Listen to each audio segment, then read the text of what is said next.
Hi everyone, welcome to Deep Geek Live.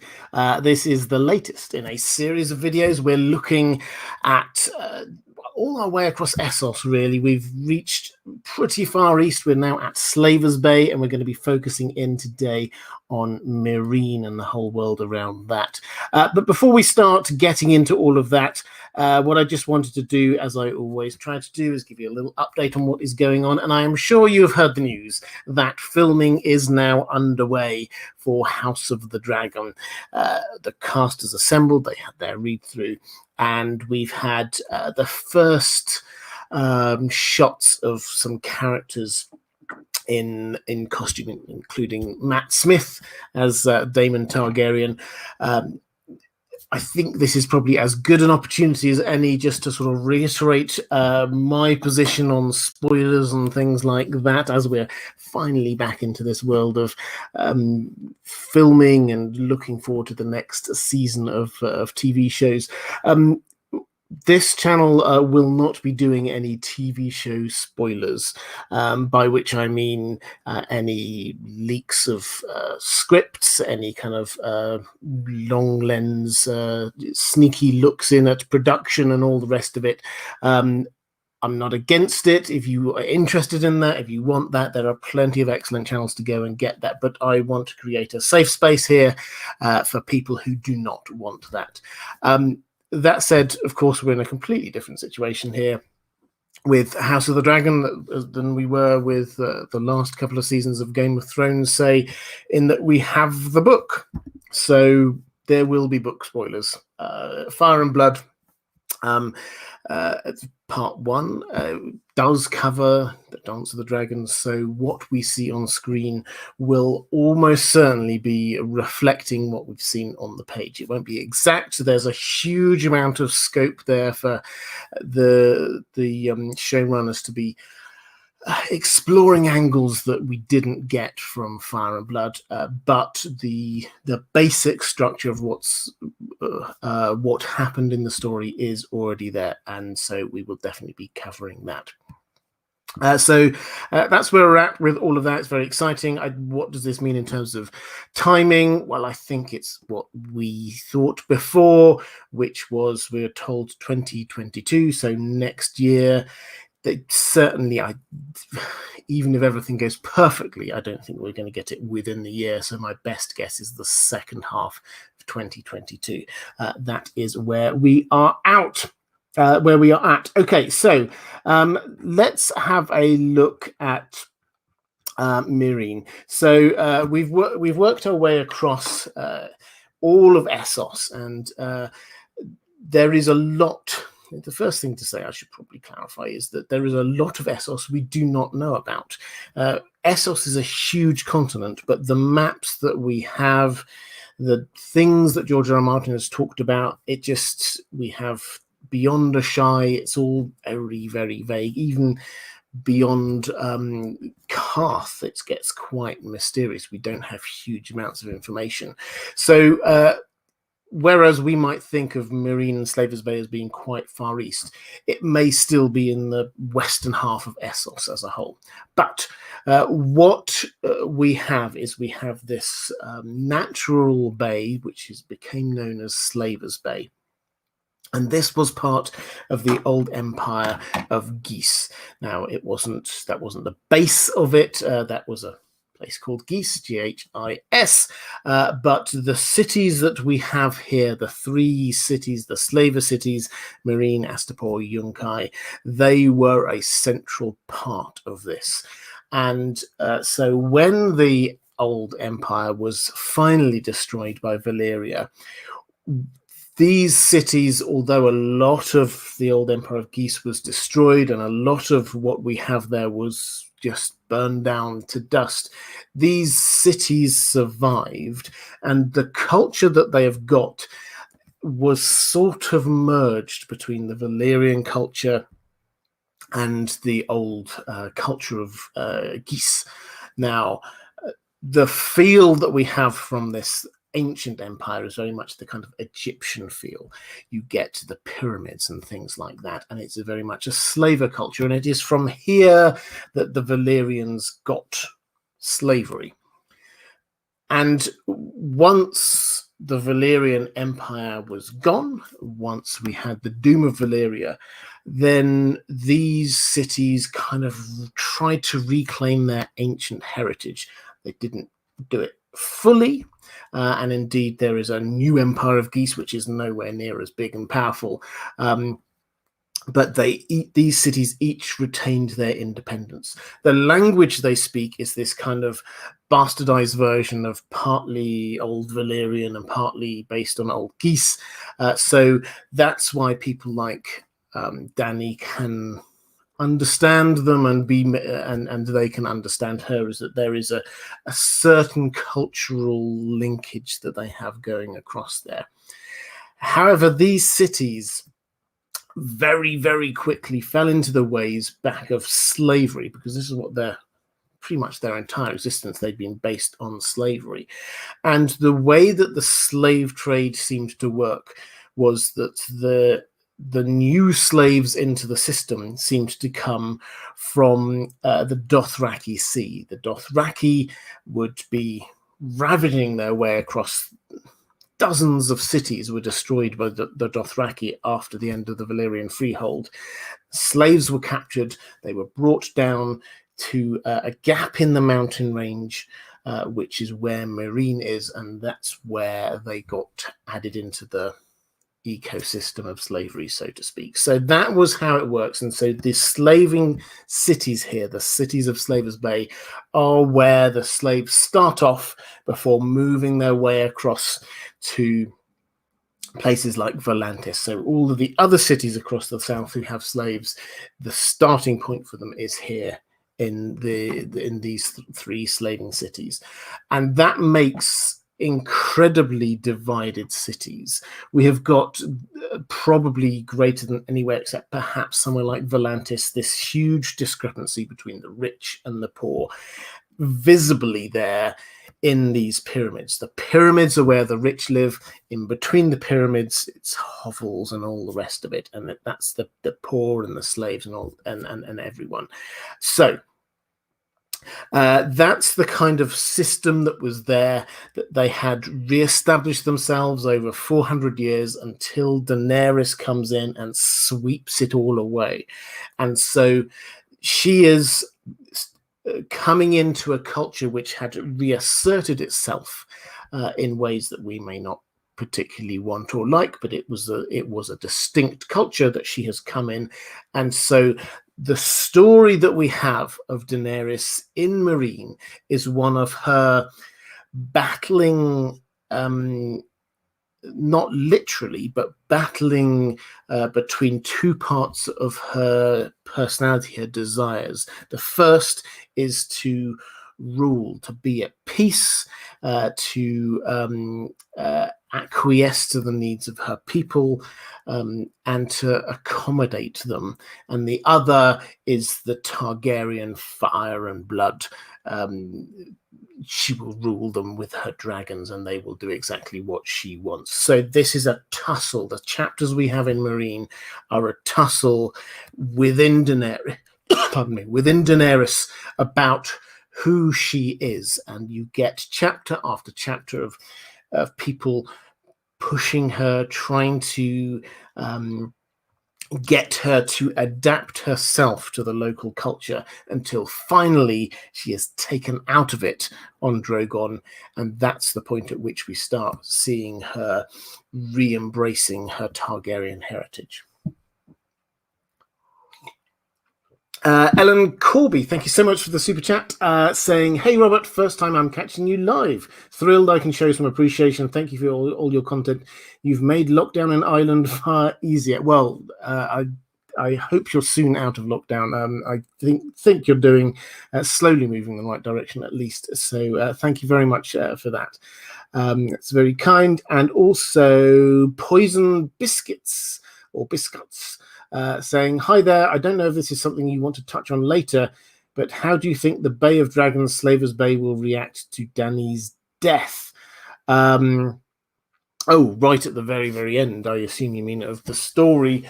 I don't actually have any questions on that from my patrons. Well, I'm sure if you're regular here, then you know the way that I structure these is to I ask my patrons for questions, and then I work my way through my patrons' questions. I don't think I've actually got a question on that, so happy to answer that now. My general take is that the action will move across from Essos to Westeros in this next book, in the Winds of Winter. So when we get to A Dream of Spring, we probably won't see Essos at all. And Dany, obviously everything's predicated on what we read in The Winds of Winter. Maybe George R. R. Martin's going to go in slightly different directions, but I suspect, given what he said, it's going to be roughly the same. Dany will die at the end of the story. How will people in Slavers Bay react? I think the honest answer is we won't see. We will not be told what happens. We're only going to see the impact within Westeros. Outside of that, I think we can probably speculate that all of the pressures that are there are going to be the exact same pressures that were there when Dany went into Youngish, when she went into Astapor. The moment she moves on, the powers that be just rush back in and retake control. One of the underlying themes about what's going on in Meereen is her desire not to do that again, is to leave this in a situation that is stable, that all of the reforms that she has been delivering will be maintained after she has gone. And that means leaving someone strong and stable who can manage it for her. And we'll come on to that in a bit. So I think that all of the powers and pressures will be to go back to where they were before, but we will not see them in any kind of official capacity. Dominican Stud 101, thank you so much, saying, I am watching while playing Monster Hunter Rise on the Nintendo Switch. It's frustrating seeing Daenerys stay in Meereen and not go to Westeros. Yes, I get that, and it's supposed to be. And the characters that we see are frustrated for her. Jorah repeatedly tells her that she's supposed to be moving on. She should go over to Westeros. When we get Quaithe appearing in her dreams, she's always, remember who you are, fire and blood, retake Westeros. This is all of the people are trying to push her. What we're seeing in Meereen, it was frustrating reading because it was supposed to be frustrating. This was Dany grappling with herself, at the end of which we see her embracing her true Targaryen form. So what we will see in The Winds of Winter is going to be a very different Dany when she returns to Meereen, as I'm pretty sure she will be a very different character. She will no longer be there in a world of compromise and all the rest of it. She will then be wanting to move on to Westeros. So it is frustrating, but I think George R. R. Martin wrote it in order to be frustrating, which, as he then left us hanging for 10 years, makes it extra frustrating, but that's the way that he's done it deliberately. Mara Lee, thank you so much for the super chats before we went live, saying just a show of love, support, and appreciation for the fabulous content, merch, and stories. Asking, will you have any live streams based on the videos you've been making on the Lord of the Rings? Also 1,000 subscribers to the channel. Thank you very much. Yeah, I hit that just a couple of days ago, which was fantastic. In terms of live streams on Lord of the Rings, yes, that's definitely the plan. So I love doing the live streams about A Song of Ice and Fire, Game of Thrones, and I will carry on doing those. What I'm wanting to do is to drop in a few live streams on other things. So I've been doing, I'm sure you all know, I love The Lord of the Rings, and I've been doing quite a few videos on the world of Middle-earth, and so I will, starting this summer, be putting a few live streams about Lord of the Rings in there. Maybe I'll have a few guests along for those as well. And when The Witcher happens, which will be we're told Q4 of 2021, so October, November, December, then yes, I imagine I will do at least one live stream about The Witcher as well. So yes, I will be looking to expand what I do on my live streams to cover those other areas, but do not worry, I will keep on going with the Song of Ice and Fire stuff as well.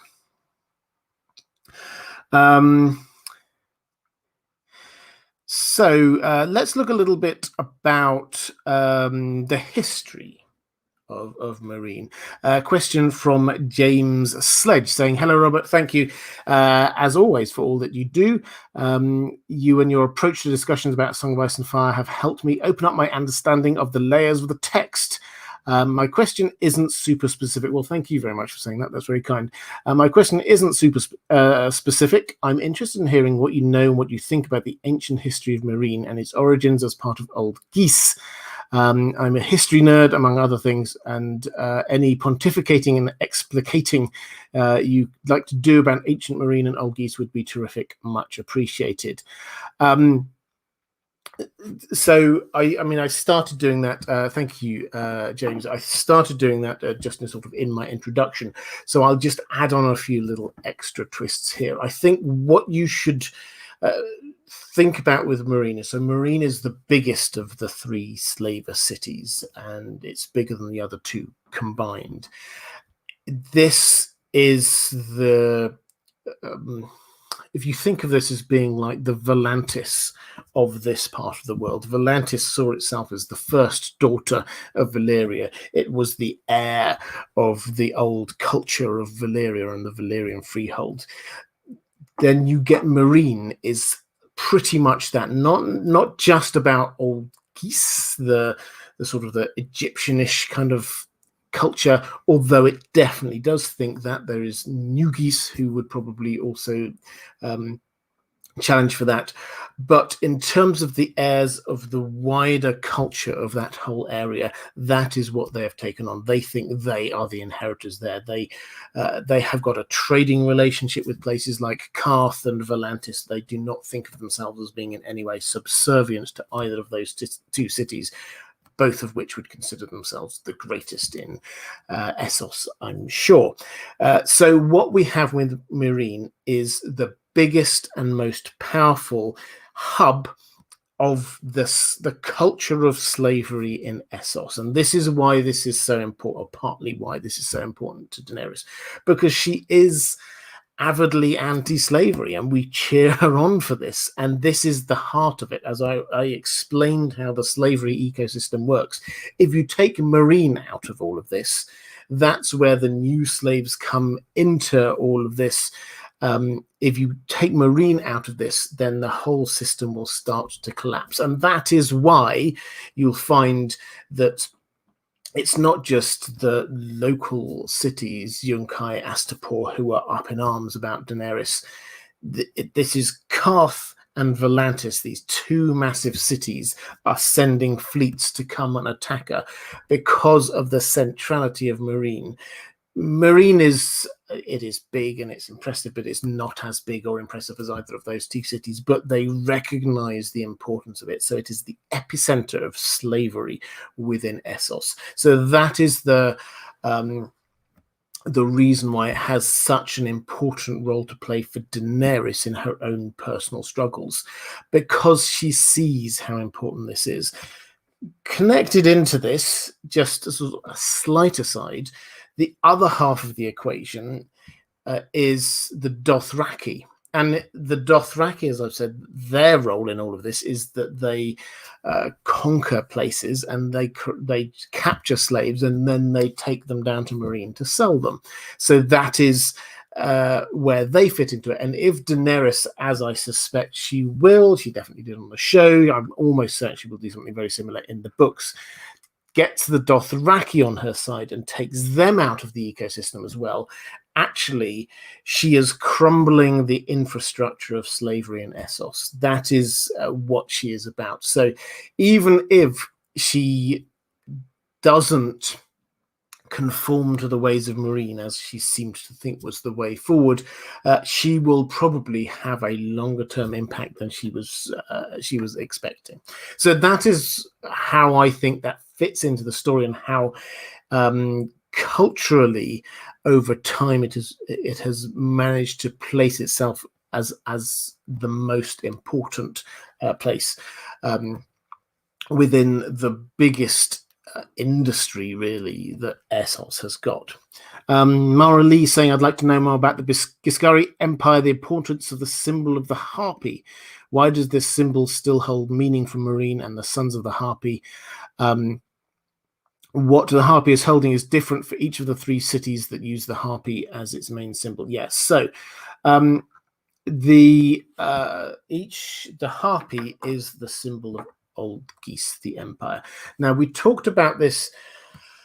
There's a number of different angles to this, and we talked about one of these angles last time when we were looking at Valyria, and we had quite a few questions then and spent a bit of time exploring the idea that the Valyrians did a huge amount of sort of gene splicing, morphing of animals to create these kind of chimeras, lots of different animals jumbled together.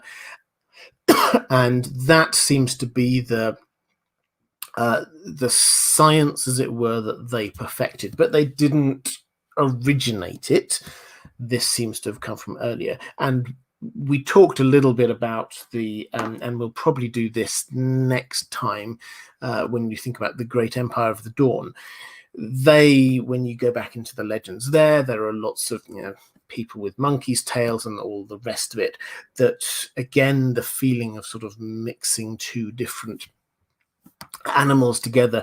The next best example is this idea when you get the harpies, and the harpy is a mixture of different animals, but it is used as a symbol of the culture. So that's what it is. And so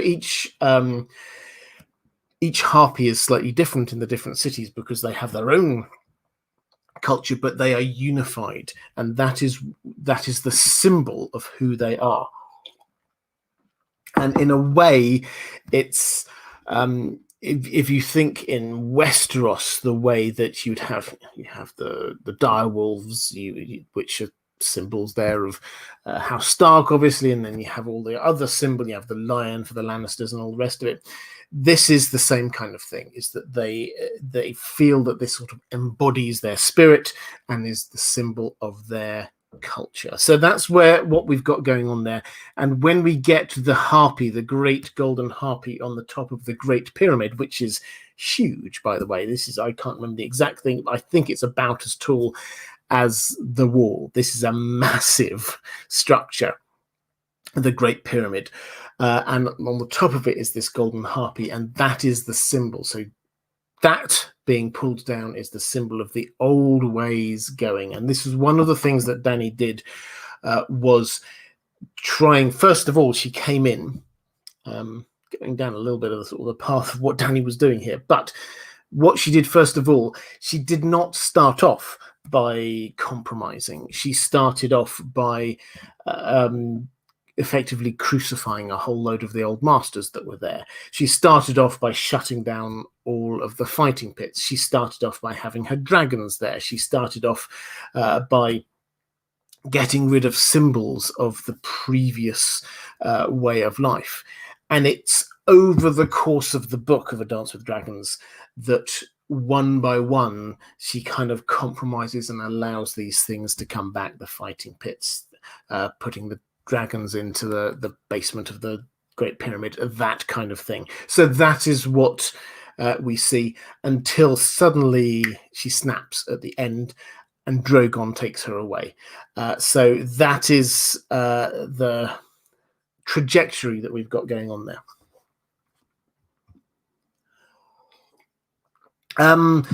Sunflower Beth just saying, haven't listened to a live stream since before last March. Well, welcome back. It's great to have you back. Adrian Birchall saying, after Dany leaves the Slaver cities, will they unite into a stronger alliance? Possibly. It really depends on who she leaves there. I will come on to that in just a moment. It will need strong leadership. Okay, Mike McFly asks, what parts of the knot that George R. R. Martin referred to about Meereen do you think was the most difficult for him to figure out? Do you have any thoughts on what exactly could have given him such a hard time? He says something about the timing of the characters arriving or something like that. Yeah, so the Meereenese knot. Let's unpick this for a little moment. Cast your minds back 12 years. George R. R. Martin has got writer's block, for want of a better word, about A Dance with Dragons. You know, Sweet Summer Children weren't to know that the next book would take even longer, but he's struggling with finishing this book. And once it's finished, he then explains what the problem was, what it was that he was struggling with all that time. And I've actually got the quote from him because I thought rather than me just trying to summarize it, it's worth just listening. So he called this problem the Meereenese knot because it was all about what happened in Meereen and it was a big knotty problem. He said, now I can explain things. It was a confluence of many, many factors. Let's start with the offer from Zarrow to give Dany ships, the refusal of which then leads to Karth's declaration of war. Then there's the marriage of Daenerys to pacify the city. Then there's the arrival of the Youngish army at the gates of Meereen. There's the order of arrival of various people going her way, Tyrion, Quentyn, Victarion, Aegon, Marwyn, etc. And then there's Daario, this dangerous sellsword, and the question of whether Dany really wants him or not. There's the plague, there's Drogon's return to Meereen. All of these things were balls I had thrown up into the air, and they're all linked and chronologically entwined. The return of Drogon to the city was something I explored as happening at different times. For example, I wrote 3 different versions of Quentyn's arrival at Meereen. One where he arrived long before Dany's marriage, one where he arrived much later, and one when he arrived just the day before the marriage, which is what he ended up doing. And I had to write all 3 versions to be able to compare and see how these different arrival points affected the stories of the other characters. Including the story of a character who hasn't actually arrived yet. So that's what he said. The Meereenese knot kind of gets built up, I think, a lot within the Song of Ice and Fire community as a thing, kind of almost mythical status.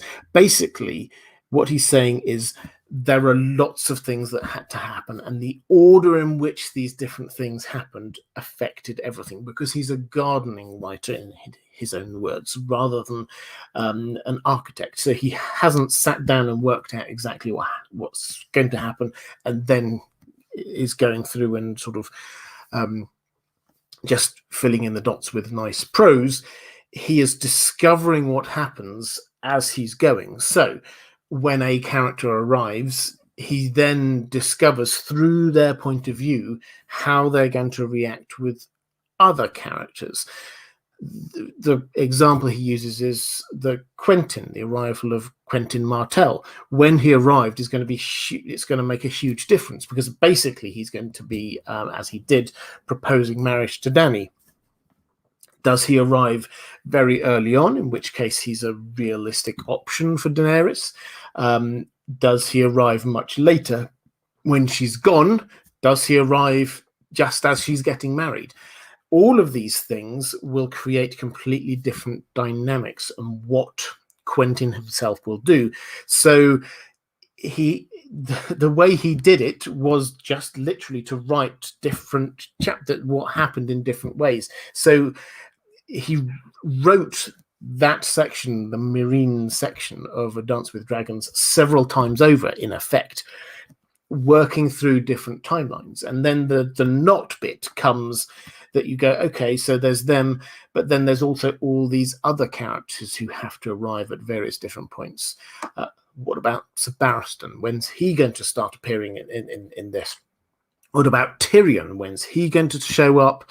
What about the Youngish? What about the issue with Karth? When's that all going to happen? And he wanted to map out all of the different interreactions of these different things, because on each of these three different options for Quentyn, there will be different interreactions with each of those other different things depending on when they happen. So that's what it was. And it was, he had this tangle of timelines and he had to pick through and work out which was the one he actually wanted to go with. So that was what the Meereenese knot was. So I don't think, so Mike, you asked which was the most difficult. The way he writes it, the most difficult was the timing of Drogon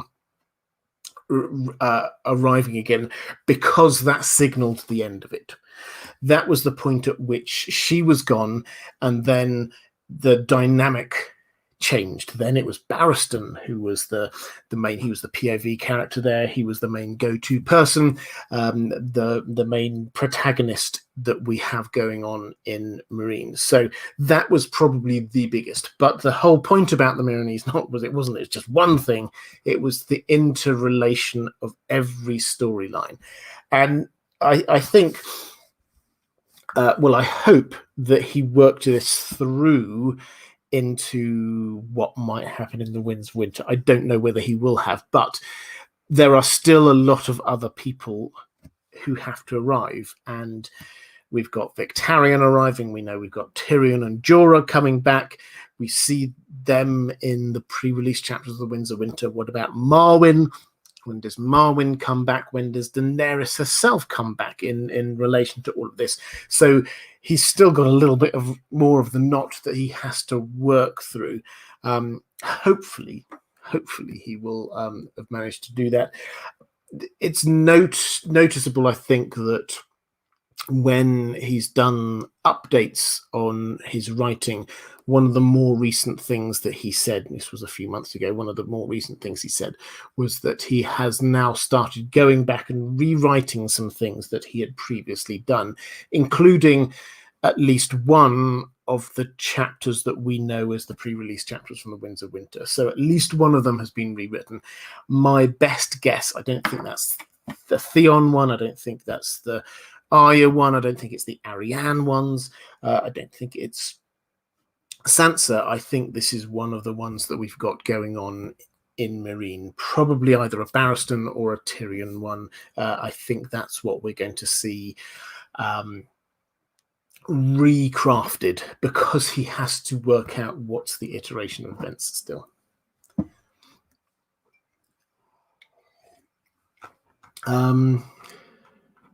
Question from, I lose it. I'm sure I had one here somewhere.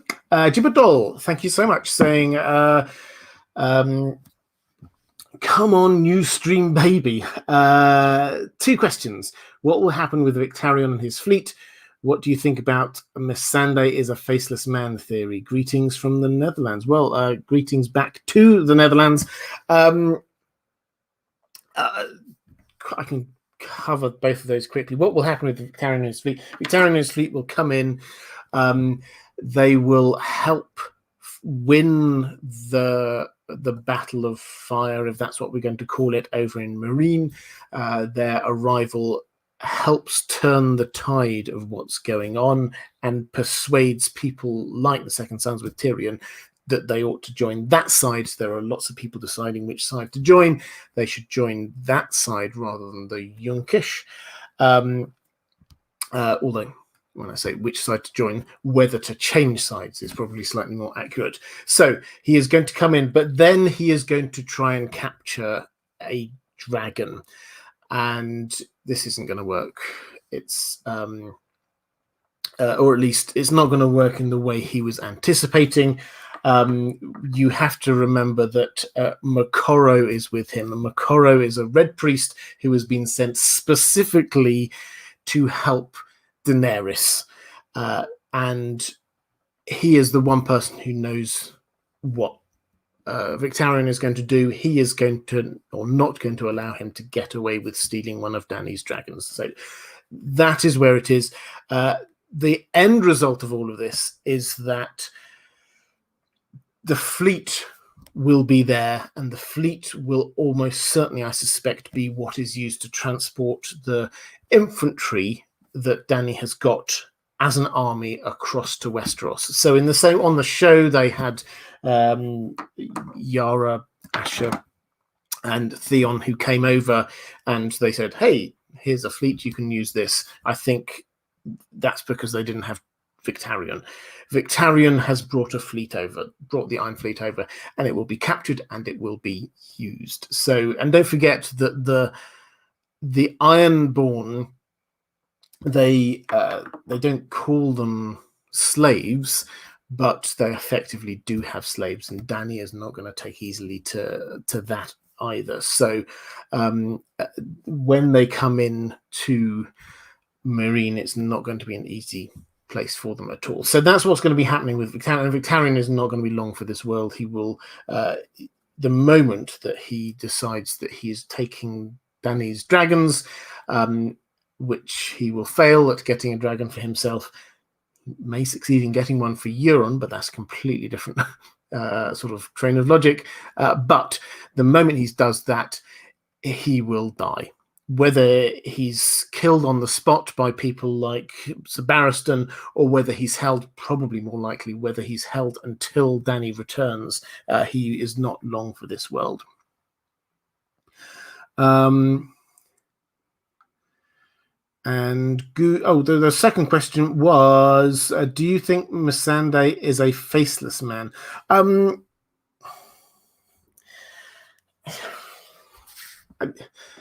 No, is the short answer. That for those who are listening rather than watching, I just pulled a whole load of faces there. I have yet to see, and maybe it's out there, maybe I've just completely missed it, maybe I've not read the right theories. I have yet to see any evidence that suggests she is. So I don't personally know where this idea comes from. I'm very happy to entertain it. If somebody wants to send me something, send me something on Twitter. If there's a link or something like that, you can find me on Twitter. Just have a look for Deep Geek. If there is a particularly persuasive case for this, I will have a look at it, and then I will report back next time if I have changed my mind. But as it stands, I have not seen anything that suggests that she is. I think the only argument I've seen in favour is the fact that she seems... I mean, on the show, she was clearly a grown woman, but in the book, she's still a child, and an incredibly clever child who knows lots of languages and seems precocious beyond her years, which makes people feel a little bit suspicious. But there's no specific clues that I have seen that she might be. Googly Wiggly saying, hi there, Googly Wiggly. I haven't been able to catch you live for a while, but I've enjoyed the replays. Keep it up. Thank you very much indeed. Okay, so I think that's me caught up on the chat. Just a quick, Ryan Larkin, thank you so much for the super sticker. Just saying thanks. I always have to peer at the super stickers, I have to say. And Grateful Greenish Zombie saying, George R. R. Martin will finish the books. Do not have doubt in your hearts, my sweet summer children. That's the spirit. Now, Jordan Walker. Let's get on to one of the questions I get a lot. Saying, hi, Robert, who do you believe attempted to poison Dany in the fighting pits? It's claimed to be Hisdar, but I can't see the reasons behind his attack, just as Dany seems willing to compromise. I read an interesting post that it could have been the Shave Pate. He had his guards surrounding Dany that day, and he'd been trying to destabilize the peace that she'd been working towards. Do you give this theory any credence, or is this just a case of Occam's razor, and it was truly just the sons of the Harpy? Orion Johnson also says, I do not believe the locusts were meant for Dany. I do believe it was an attempt on strong Belwas's life. So that would mean Sir Barristan appears to have blundered pretty badly in backing the Shave Pate in his coup attempt. What will Dany do to the man who broke her peace, slew her husband's guards, and imprisoned her husband when she returns? Okay, so let's get into this. Dany has been going down this path in Meereen where she is trying desperately to have peace, to accommodate. She wants to keep the changes that she's made. She wants to get rid of slavery and all the rest of it. But she recognizes that she can't just rule by fire and blood there. She has to come to some sort of compromise. And the masters who are there clearly seem to be behind this. The Sons of the Harpy, which is a series of very serious attacks, the murders of people who are sympathetic to Daenerys. It's getting to be dozens a night. This is really serious. And eventually she, and this deal seems to have been brokered by the Green Grace, who is a sort of the high priestess of the local religion, for her to be marrying Hisdar. Now, Hisdar is one of the masters, so the deal is that she marries him. She makes a couple more concessions, like the fighting pits reopen and all the rest of it. They jointly rule, and the Sons of the Harpy will stop what they're doing. They will stop the murders. This is her last, best, greatest attempt to bring peace to Meereen. So her sort of counter proposal is, yes, I will do this, but it's in, I think she said, 90 days. The Sons of the Harpy have to stop for 90 days. And if that happens, then yes, I'll marry him and everything will move forward. They do stop, and then she marries him. And then the next day, we get the fighting pits are there reopening. She doesn't really want to go, but she has to, really. She turns up there. She's with Hisdar at this box, watching all of the fighting going on in front of her. Just imagine kind of like Colosseum type scenes. And she's there, and there's platters of food all over the place. There's this bowl of honeyed locusts that are there. And Hisdar says, do you want some honeyed locusts? They're really nice. And she goes, no, thanks. That's fine. Then Strong Belwas, who is this great character, who's book-only character, fighter, big guy. He goes, oh, honeyed locusts, I love them, grabs them, and like that. Now, he then is violently ill, and it's very clear that the poisoned locusts, that the locusts were poisoned. Now, all of this is slightly overtaken by the fact that during the fights, Drogon returns. Dany rushes out to sort of grab him, gets on him, and flies off. She's disappeared. Now, what happens after that is that there's a bit of a power struggle going on within Meereen. Hisdar, having married Dany, is now in the position to sort of solidify his control, and he does so. He fires a few people who'd been sort of Dany sympathizers. He seems to be ruling basically as now the sole ruler. He doesn't go completely back on Dany's reforms, but it's very clear that he's very sympathetic to that way. This character called the Shave Pate, then who's been sort of hanging in and around Dany and has been very strongly on her side. He's again another guy who's local to Meereen, but in a way to show his loyalty to her and her reforms. What he did, he's called a shave pate because he shaved all his hair off. And in Meereen, the nobles, the noble men in particular, they had, their style was to have long hair and then sort of mold it into lots of big shapes, and you'd have some people having like, here's a sword coming out of the top of my head made out of my hair, here's a horse. It's just that they did lots of crazy things with their hair. But this was the shave pate shaved his hair off to show I'm turning my back on the old ways, and all of the people who were then supportive of him and Daenerys also shaved their hair off. He then says, I think it was Hisdar. Let's not forget that before Daenerys went away, someone tried to poison her. I think it was Hisdar.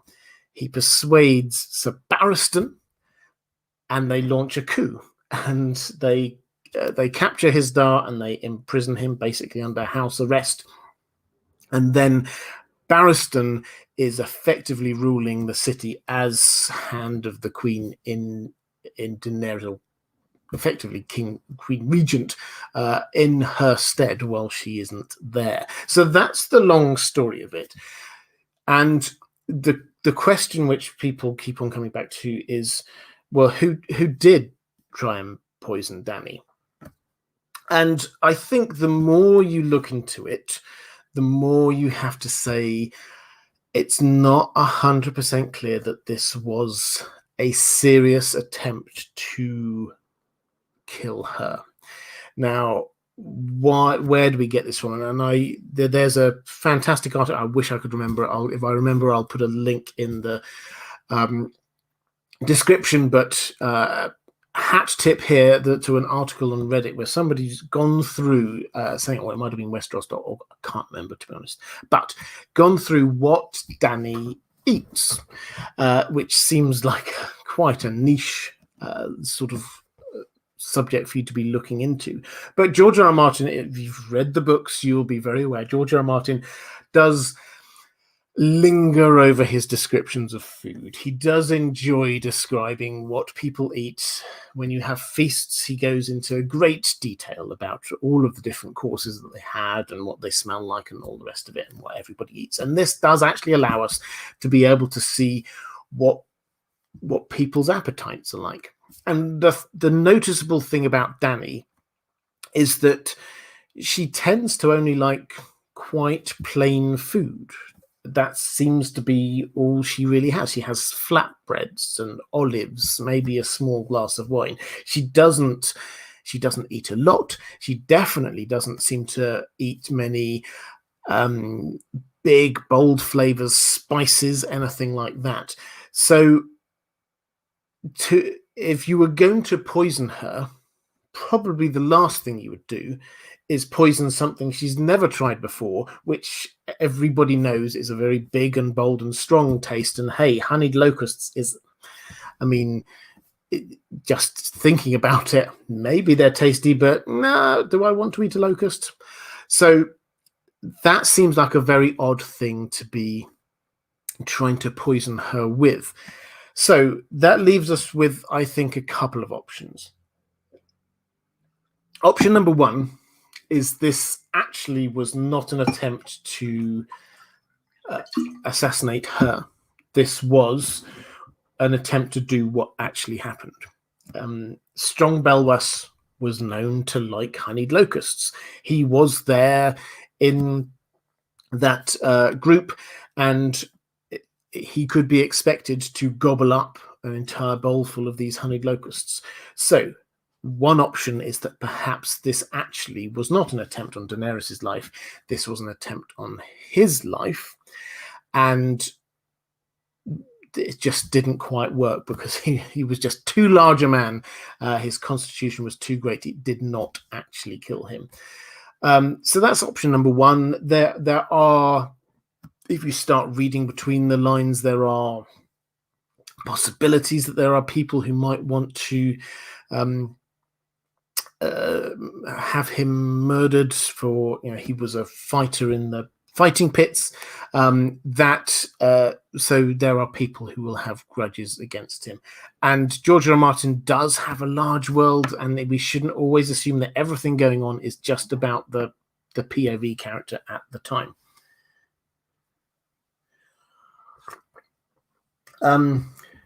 Lady Nymeria is saying, yes, as a Brit, you should know the obligation felt when offered food. You eat it out of fear of offending. Yes, but Dany at that point did not need to. She never felt the fear of offending. After this point, she's now gained she's made all of the kind of the compromises that she needs to. She has succeeded in preventing the attacks from the Sons of the Harpy, effectively internal civil war. She does no longer needs to do exactly to make sure she's not offending people at that micro level. So anyway, the first option, which is a possibility, is this was actually just an attempt to kill strong Belwas.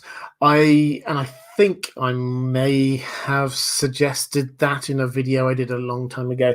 I'm now coming round to the view that actually this was an attempt to look like an assassination attempt on Dany, not a realistic attempt to murder her. And I'm coming around. Oyen, you suggest. It wasn't Oyen, it was Jordan who said it could have been the shave pate. He had his guards surrounding Dany that day and had been trying to destabilize the peace that she'd been working towards. So, what and the other, sorry, there was somebody I just spotted there. Berus Aurelius saying, any chance you think Skahaz was trying to kill Hisdar with a locust? Possibly. This all kind of works in the same kind of way. Who benefits? Who benefits from there being an assassination attempt? The person is the shave pate every single time. What he has done, he has thrown everything into supporting Dany. He was there in this great political game in Meereen, and then he saw Dany came in, whereas everybody else around all started opposing. He said, right, that's it. I think my way for political advancement is actually to get on her side and throw everything in behind her. He made huge political enemies there. He was he put everything at risk. Now, how does he possibly benefit from an assassination attempt on Dany, or indeed, as you suggest there, Berus Aurelius, an assassination attempt on Hisdar? Well, if he does kill Hisdar, who, from the one line that we have, it appears that he does sometimes eat honeyed locust. He doesn't seem to eat any of them, but he does seem to like them. Then that gets rid of the leader of the old guard, as it were. If, however, this is exactly what happened, what happened was exactly as intended, that it could be interpreted as an attempt to murder her, then he was ready straight afterwards to be blaming Hisdar for it. Now, that actually works, because suddenly you have this character who sees that he's thrown everything into supporting Dany, but his power is going to start slipping away if Hisdar is the co-ruler of Meereen. As long as Hisdar was not, and he was going all this time, he was trying to persuade Dany of how terrible Hisdar was, suggesting Hisdar was the leader of the Sons of the Harpy. He is the Harpy. He keeps on trying to persuade her of this. This is his way back in to regain political power. So that's my take, is that it's one of two things. The Shave Pate Skahaz is behind this one way or the other, either trying to kill Hisdar or trying to create what looks like an assassination attempt on Dany, but is actually a failure that would give him the opportunity to blame Hisdar. Okay, so that's my my take, and yeah, basically framing. Sheev Palpatine saying Hisdar's been framed. He's genuinely shocked by Barristan's accusations. Yeah, absolutely. That seems to be what is the Hisdar. Why on earth would he? I think is where I would come back to this. How on earth does Hisdar? He's not at the start of all this. Hisdar is not the most powerful of the ruling lords there in Meereen, and yet he is the one who gains the most. He suddenly is jointly ruling Meereen. Why on earth would he wish to risk all that?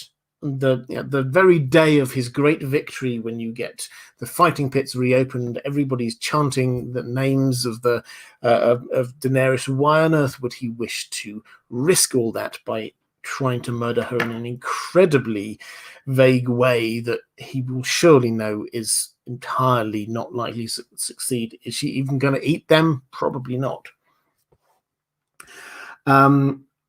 Thomas W saying, hi, I just wanted to stop by to tell you I've enjoyed your content for years now on the background of playing games and whenever I can't sleep at night. You're very welcome for the background noise of my chatter. So thank you very much for saying that. I really appreciate that. Right, so Eric Fogg asking why Hizdar was so eager to kill Drogon at Daznak's pit. This fits in with what we've been saying already. So this is Hizdar's moment of greatest success. He's reached the pinnacle. He's done it. He's achieved it. Somehow he's managed to get himself to be joint ruler of Meereen. Drogon then suddenly comes back, and this could ruin everything. When Drogon returns, this is Dany's favorite dragon. This will remind her of being a Targaryen. The power and strength of Drogon it's destroying this wonderful spectacle that he's created, this reopening of the fighting pits, and Drogon comes in and starts burning things. Yes, he wants it killed.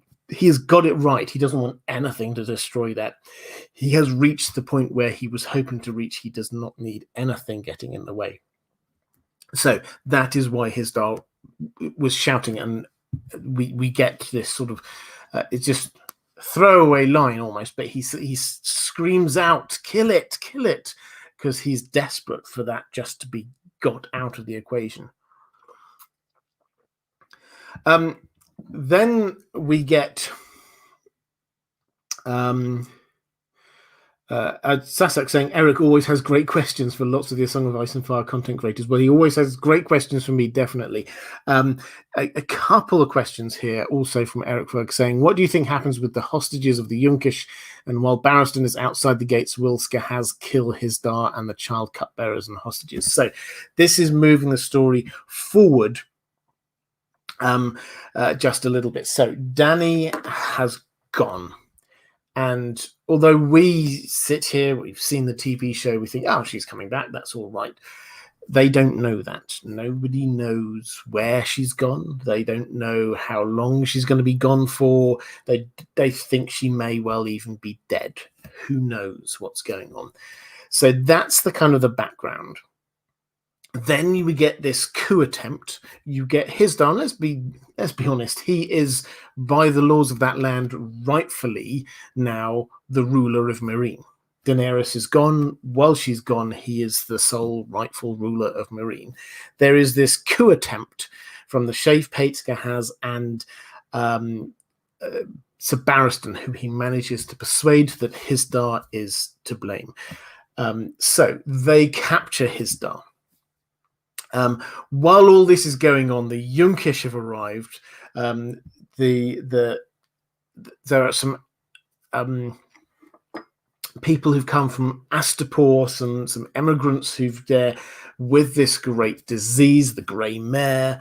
It's starting to ripple through all of the people camped outside Meereen. The Youngish are now starting to besiege the city.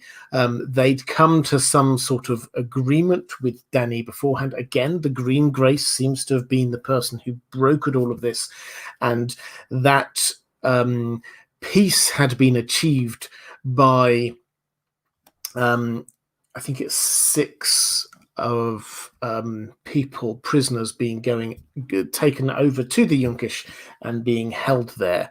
One of whom is Dario, plus some of Hizdar's relatives and people like that. So they're off there. What Barristan then what decides is that let's take a step back, actually. I should say, before Sir Barristan decides, the carefully constructed peace deal which had happened, Dany marrying Hizdar, this means that the sons of the Harpy stop attacking people. This means that The fighting pits will also reopen. There's a sort of a peace of sorts with the Youngish.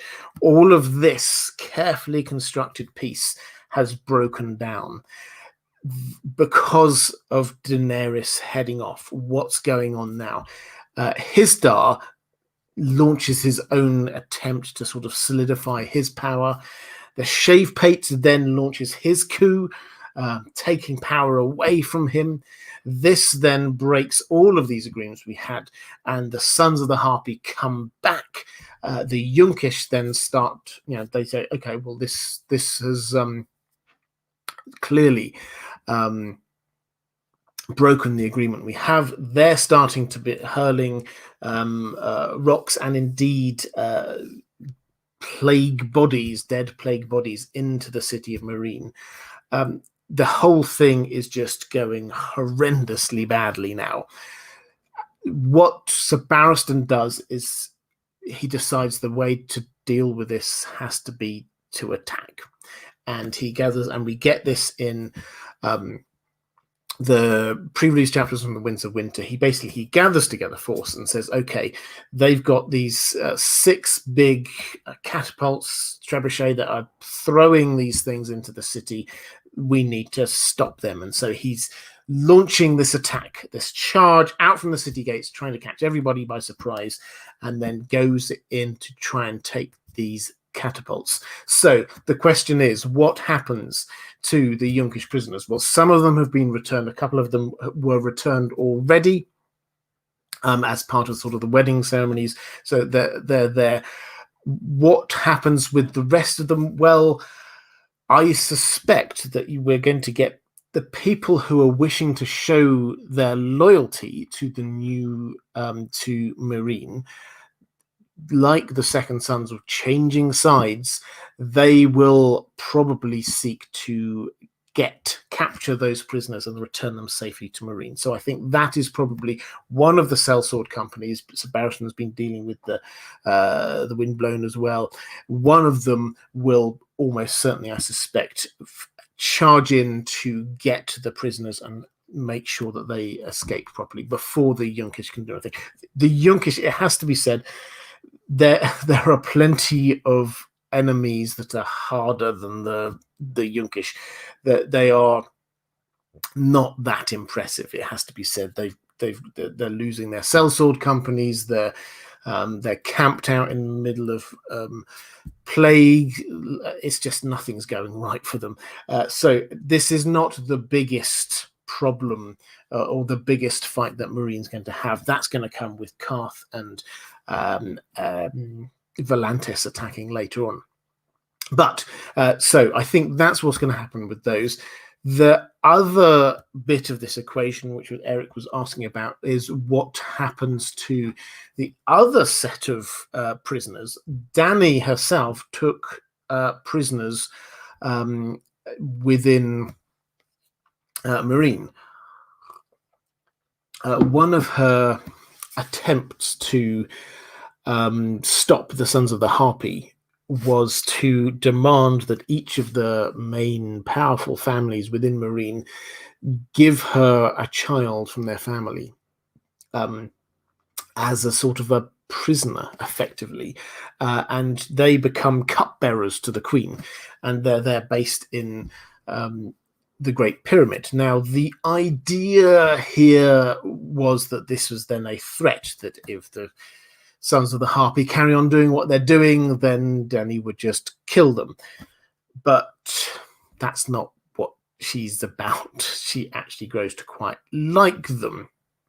And she basically admits to the Green Grace that she's not going to do it. She's not going to, even if the Sons of the Harpy carry on, she's not going to kill these children.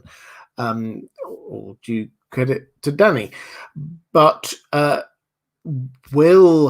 with Sir Barristan out fighting his war, will the Shave Pate use that as an opportunity to be killing Hisdar and these captives? I mean, it's possible. My best guess is that yes, he will try to use whatever opportunity he has there to secure his own base, but I don't think those children will be killed. I suspect that Hizdar himself may survive, and then Dany, once she realizes that actually he has been trying to, or even if she's just told that he tried to murder her,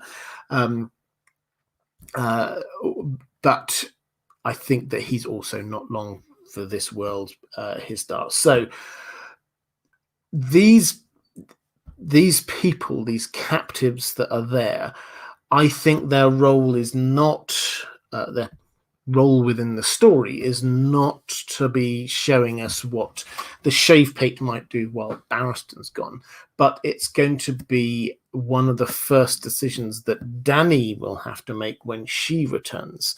She is going to be faced with a huge amount when it won't happen exactly like this, I'm sure, but broadly speaking, she's going to go off. She's going to go to face Dothraki. She's going to win over the Dothraki. She's going to come back to Meereen, and she will come back to Meereen probably somewhere around the sort of time when Volantis or Karth fleets are arriving, and then she will destroy them and be faced with a completely different situation in Meereen and have to make some decisions. She's going to be leaving Meereen soon, heading off over to Westeros, but she's going to have this whole series of decisions about what to do in Meereen. In particular, she's going to have a whole load of people who will have arrived. There's going to be Victarion. We've already talked about Tyrion's going to be there. Jorah's going to come back. She banished him, but he's come back as well. She's going to have Barristan. What's she going to do about Barristan, who's obviously has been serving her, but does she agree with all his decisions? What about Hizdar? What about Shave Pate? Marwyn's going to be arriving at some point. She's going to have this whole list of people that she has to deal with when she comes back. And I think that Hizdar and the cupbearers, they're going to be on that list, and that is going to be one of the ways that we see her changed mindset. She was very clear she would never kill any of these prisoners. Will that change if she realizes that the Sons of the Harpy have just carried on attacking once she was gone? I don't know, but this could be the start of what we're told is a much darker turn. This is not me making this up. George R. R. Martin has been very clear on this. She will be a much darker character in the next book. So would she kill the children? I don't know. At the moment, I suspect not, but we will have to see what happens in the beginning of the Winds of Winter, and her decision. I think the decision will be hers as to what to do.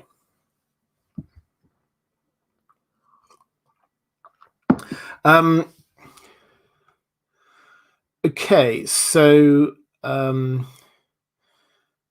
Joke and Hagar just say entirely random. Sometimes I have a look in the chat and just see random comments. I'm sure there's some context here, but Hizdar's materials is a great comment with no context whatsoever. Love that. Okay, let's go to a question from Kevin Warner saying, what do you think will happen with Missandei in the books? Is she working with the Green Grace? Is she working against Dany? Is the Green Grace the Harpy?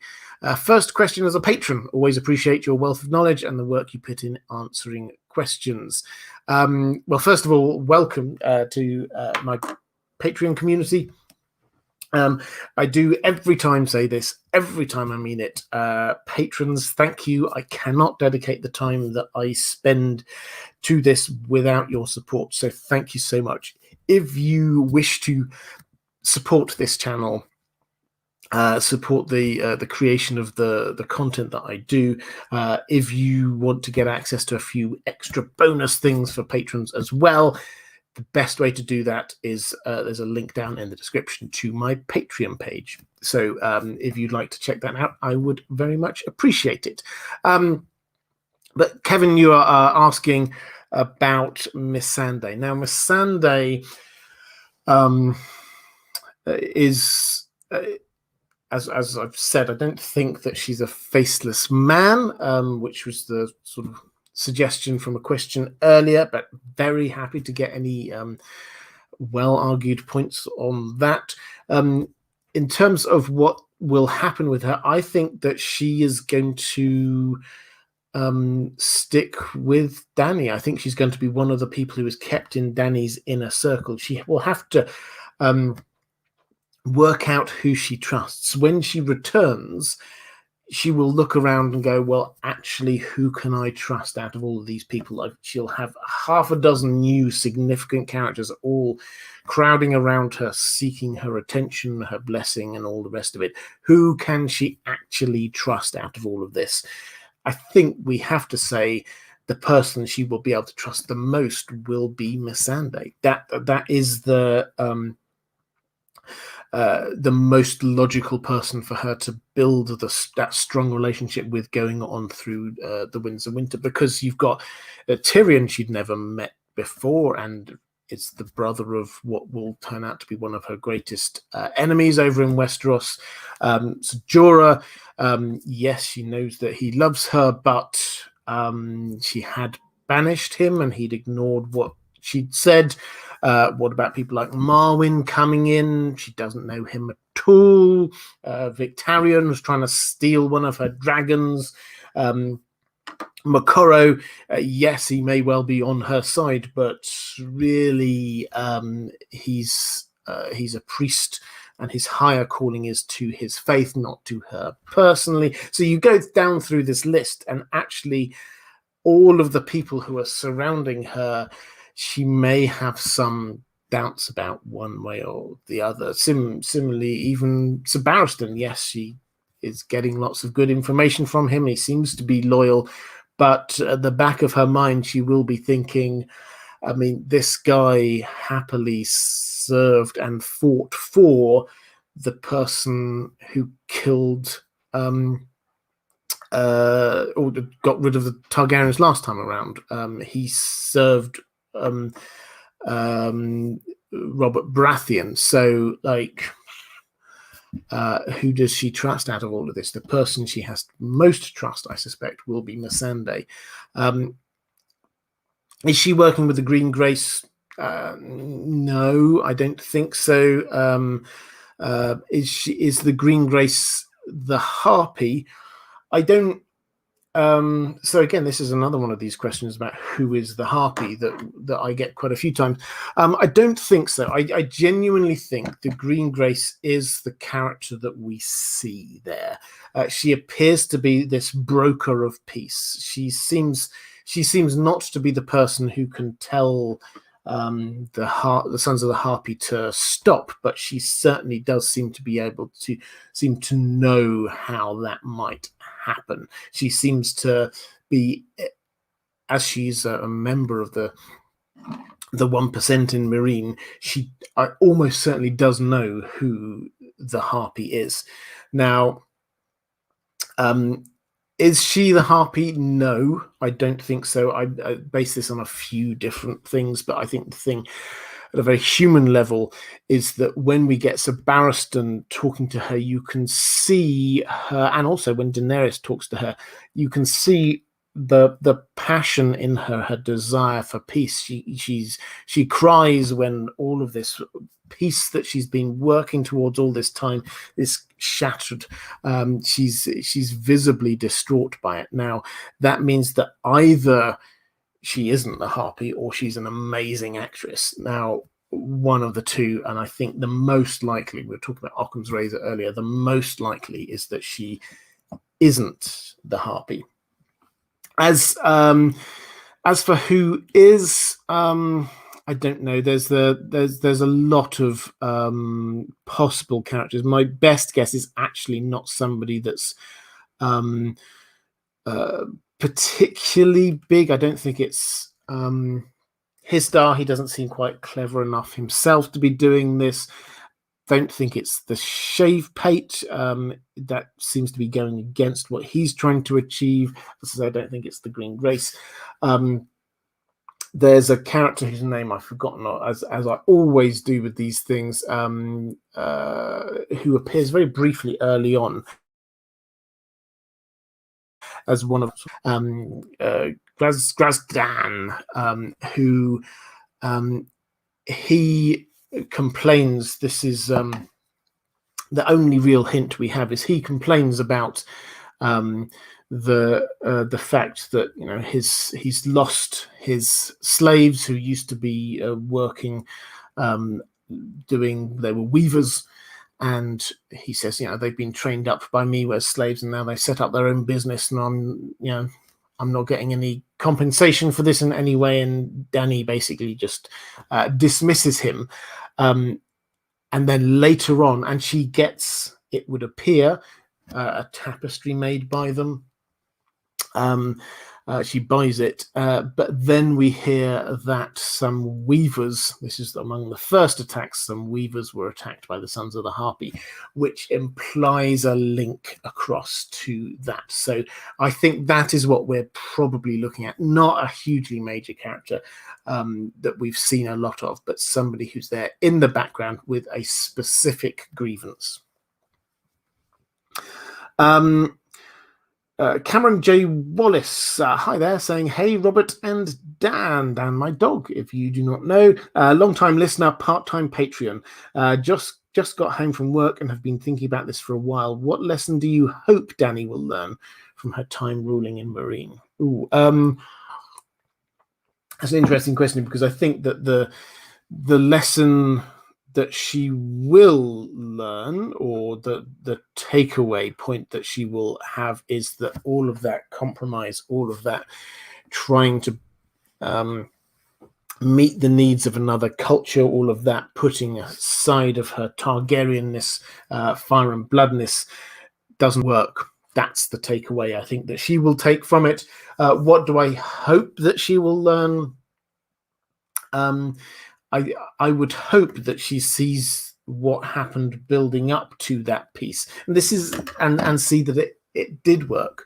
So the way that the story is framed makes us forget, because we're shown Dany's arc, which ends up with her there rediscovering her Targaryenness off in the Dothraki Sea, but in her time in Meereen, she came in, she adapted to the local culture, she made changes, she stuck to her guns on the most important things about slavery, and she secured peace.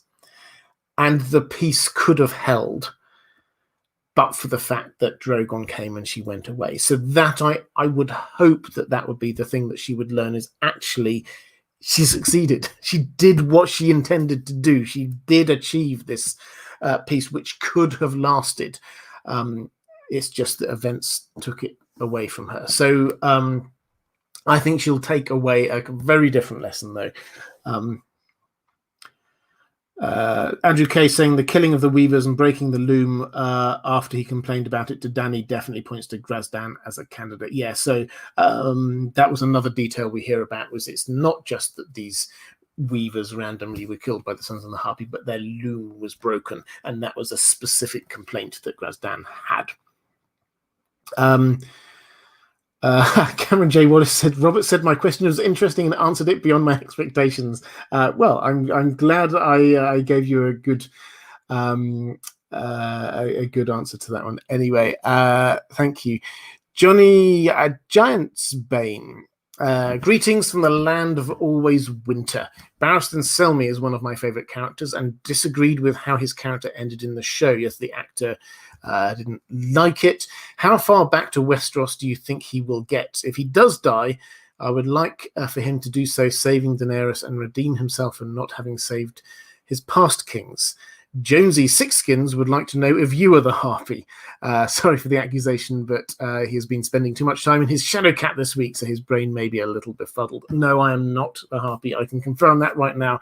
As I say, I've said who I think is the most likely candidate, but the point is that it actually, I don't think it matters for the story who it is. The fact that this is a hidden person is the main point, because it's an expression of the old masters, not a battle between Dany and one other potential ruler. This is an expression for everyone. All of that ruling class knew who it was, and none of them would say it. So that is the point. we've got there with the Harpy. But as for the first bit, what about Sir Barristan? It's quite hard to say exactly what's going to happen to him, because his importance to the story, his plot importance, based on what we've had so far, will come to an end soon. What I mean by that is that George R. R. Martin, the way that he writes through having POV characters. He tells us the story through particular point of view characters, and he will introduce a new point of view character when we need to see something happening in a certain area that none of our major characters are in. So, for example, at the Wall in Dance with the Dragons, we've had one new POV character. We had, pardon me, we had Melisandre, who was introduced as a POV character. Why? Well, that's because the other POV characters who were at the Wall, Sam and Davos, have both gone. They're elsewhere now. And the third we have, Jon, dies. So if we're going to see what happens at the Wall, either this is through resurrected Jon, or while he is gone, through the eyes of Melisandre. And I suspect we will see at least a couple early on through the eyes of Melisandre. That principle is the same for Sir Barristan. Sir Barristan was only introduced as a POV character. He wasn't there in the early books. He appears all the way back in book 1. He's there. But we don't actually get his POV until we're building up to this point where you can almost see George R. R. Martin's mind going, okay, so Dany is going to leave Meereen for a while, but we need to see what happens in Meereen while she's gone. Tyrion hasn't got there yet. Victarion hasn't got there yet. Who's going to be the person through whose eyes we see what's happening? It's Sir Barristan. So Sir Barristan's role as that key POV character there in Meereen will soon no longer be there, because we have people like Tyrion, and Dany will come back at some point. So the need for him there as a POV character will be gone. Also, his role in supporting Dany, because the whole point about this bit now, this is all about the construction of Team Dany and getting them over to Westeros. His role had been as a general, as a sort of a link across to Westeros, someone who can tell her about stuff. Tyrion now can tell her about stuff. That is absolutely fine. Does she need a general? Well, she will do going forward, but she also has lots of other the Dothraki and the Unsullied, and they will have their own generals. His role as telling her about what's going on in Westeros is going to be superseded by Marwyn. It's going to be superseded by Tyrion. Jorah is going to be back. Jorah always used to tell her about what it was really like in Westeros. So his role will be diminishing. So that, in a sort of a slightly more meta context, that all implies that his need, his plot need, is going to be greatly diminished. So what? Well, the option is there that he might, as he did on the show, he might just die an ignominious end in Meereen. It's possible. It's entirely possible that is what happened. If he's still alive, I suspect Dany would take him with her. I mean, why wouldn't you? Member of her Kingsguard, bring him across to Westeros with her. Then the only issue, I think, is what happens when he comes across Fagon. And he will be told about this by Tyrion, I'm sure. This is going to be one of the things. Will he feel actually he needs to go back to, if he believes in the claim of Fagon, should he be supporting him rather than Dany? Let's not forget, Sir Barristan is a man of honor, his own honor, and sometimes that honor is a little bit stupid. So how far will he get? I don't think he's going to survive through to the end. I think he will definitely survive for the first part of the Winds of Winter, as we're seeing. I mean, we've got a couple of pre-release chapters from his perspective, but the moment the other characters start focusing in on Meereen, then from that moment onwards, I think that he's a goner, and he's at the mercy of George R. R. Martin's gardening approach. The one possible tweak I would put on that is that George R. R. Martin did say, when he was sort of teasing us a little bit about 5 years ago, that he'd been pondering a change from, which would have been a change from what happened on the TV show for one of the characters who is alive in the books, but perhaps dead on the show, which could well be him. So maybe he's going to take him off. And this is why I mentioned the Fagon thing. Maybe that's a way that if he wants to carry on with the character, he goes through there. But again, is there a narrative purpose for him to be there if we've already got John Connington being a POV character for that and being a right-hand man and a general and all the rest of it? Perhaps not. So I think the short answer is I don't think he's going to survive to the end. I do think he's going to survive for the first few chapters and that battle. But any time from then onwards, he could die. J. Kevin, thank you. Very generous super chat. Thank you very much. Saying, second live stream question, I think. Missed the beginning, so apologies if repetitive. Who do you think will be left behind to run Slaver's Bay? And do you think Dany will honour the deal with Tatters? Love your stuff, man. Well, thank you very much. That's very kind. So Tatters, the Tatter Prince, this is the from the Windblown. Now, this is a deal Sir Barristan really has struck in order to get their help sell swords on his side. Has basically said, well, you can go back, because he was originally from Pentos. They've got a very odd system going on there where they do have a ruling prince, but it's a you will die basically. And he escaped before he was supposed to be this, and he escaped.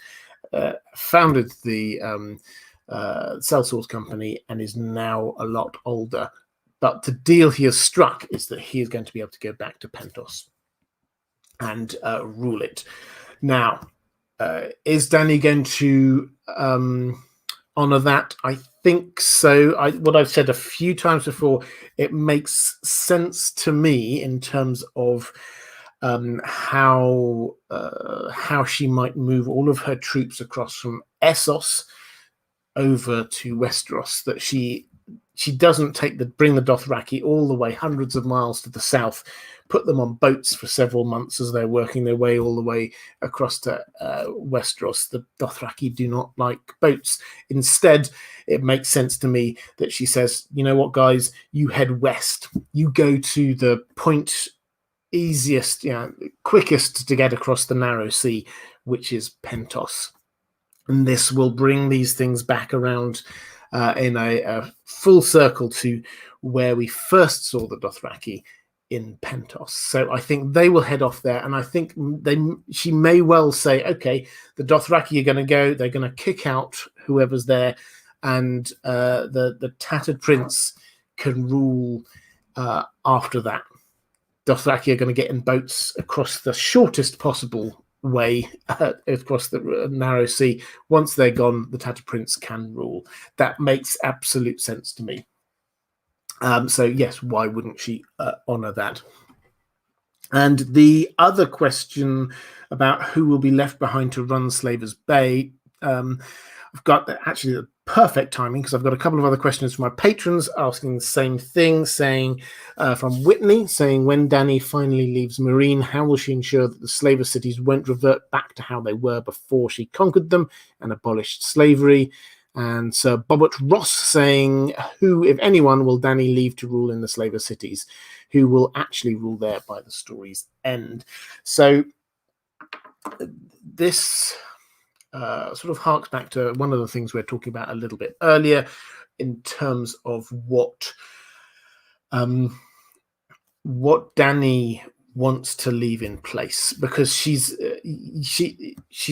taken two cities, Astapor and Yunkai. Both of them basically just reverted back to their old ways as soon as she'd moved on. That is why she sticks at Meereen for so long, because she sees what happens there and says, no, that's not going to happen here. I am actually going to, I've saved these slaves, and I'm going to make sure that this does not revert back to where it was before. I think that we're not going to see, I think that we're not going to see such a great change in her. And I said before, it's going to be a darker Dany, but in the Winter, but she is still going to be the same character that we knew before. She's not suddenly going to love slavery. She will still hate slavery, but she does not see her role as staying there in Meereen to make sure that slavery does not return. She has to leave someone there in charge. The question is who? She can't just leave it to one of the locals. I think that she will decide that. The only person she might possibly trust out of that with a shudder is the Shave Pate, because he has been absolutely on her side, but it's very clear that he is politically ambitious for himself. So who would she leave there in her place? We've already talked about the people she's going to take with her. Victarion, I think, is going to die, but she'll take Tyrion with her. She'll take Jorah with her. Missandei's coming with her. If Sir Barristan is still alive, he will come with her. She'll take Marwyn and Moqorro, which, incidentally, this is the start of a small council for Daenerys. When we're thinking about her creating or becoming queen, she has to establish for herself something that looks like the accoutrements of being a ruler over in Westeros, and having someone who she can point at and say, this person is my hand of the queen, this person over here is the head of my Queen's Guard, this person over here is my new Archmaester, and so on. If she can start doing that, she will create her own proto small council. But slight digression. Who out of all of these people might she leave behind? Well, on the show, it was Daario. And that, I know for a lot of people, that just didn't quite make sense. But I think the advice that led to that, this was Tyrion's advice, it does actually make sense, is that if she is going to go over to Westeros and rule, she probably will need to marry there as well. Hizdahr will be gone by that point, I'm sure. So I think if she had, and she might say yes, but surely I can have a paramour. I think that the idea has to be that she will decide that if she is focusing purely now on Westeros, she has to leave behind all the old things. And Daario is a leader. He's a leader of his men, and so maybe she will just leave him in charge. It actually makes more sense. And he is a Sozi, let's not forget. It's unlike a lot of the people she's surrounding herself with now who are Westerosi, he is a Sozi. So I think that there's a fair chance that she might leave him in charge. Whether he'll do a good job is another matter, but I think she can probably trust him not to return to slavery. Quartz92 asking what I think Dany will do to end the wars against the Meereen. I think she'll just burn them. Fire and blood. She's going to be re-embracing her Targaryen self, and destroying any navies that come anywhere near. Victoria Gill, does Dany in Meereen have any similarities to historical events? That's a good question. There are always cleverer people than me in the chat, so I'm going to throw this one out to the chat, and I'll try and pick up a few answers to this. I think nothing immediately springs to mind, other than although this is a very different context, but the feel, if you get somewhere like Jerusalem, which changed hands a lot of times with the rulers there, and having to work out how much do they stick to their own, what were then religious principles, and how much do they kind of meet the needs of the local people. That kind of work. The Roman Empire was very similar in many ways. They would put in somebody in charge of an area who would sometimes just allow the people to carry on doing what they want. Sometimes they would say, no, Rome demands this. So that's, but I'd be interesting to see any other thoughts that people have in the chat there. And I'm sure I had another.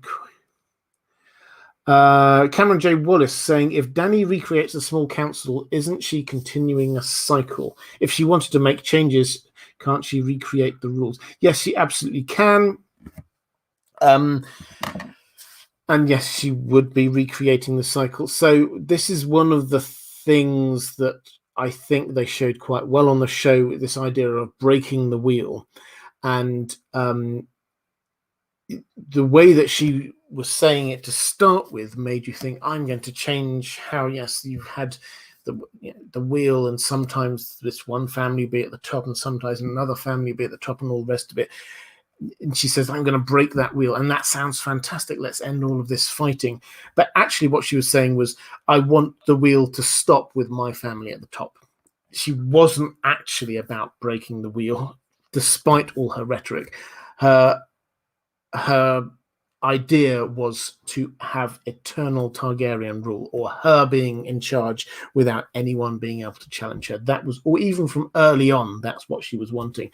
But she did not explicitly say it like that. She always put it in a slightly more easily accessible way. Abi Ni Alongsai, apologies for probably butchering your name there, saying Dany's monologue in A Dance with Dragons sees her realize her destiny. Dragons plant no trees, only reap fire and blood. Do you think Yunkai and Meereen will burn? Possibly. I think that we will see more burning, and I think so. Just to sort of underline the point that you're making, when she goes in to pardon me, sorry, I've got a bit of a tickly throat. When she goes into the Dothraki Sea and she's just there with Drogon, and she gets these visions. Quaithe seems to be visiting her again, and she does seem to be re-engaging with her Targaryen self, and there's lots of symbolic language that she looks west towards Westeros, and the sky has got a blood bruise, which is just very kind of emotive language. But yes, she is very much thinking now, if I am a dragon, as Quaithe would always say, remember who you are. The dragons know who you are, do you? She's a Targaryen. Targaryens fire and blood. Targaryens invade. Targaryens take what they want. They don't just sit there and rule. They're invaders. So that's the feeling that she's going into the Winds of Winter with. And so... sorry, I've forgotten what having gone off on that little rant there. The question: will Yunkai and Meereen burn? I think a lot of places will burn, and I think it's entirely possible. And what we're going to see is this kind of, almost certainly, this increase in burning that we find less and less justifiable. So we started off books ago, the first time she burnt things, this was against in the House of the Undying, and the Undying were the warlocks they were trying to take her dragon from her, and they were trying to kill her, and yes, that absolutely fine, self-defense, no problems with that whatsoever. Then next time this is against the slavers, and yes, we can have sympathy with that, but then it's about she's ordering the killing. This was enough, I think, Astapor, all of the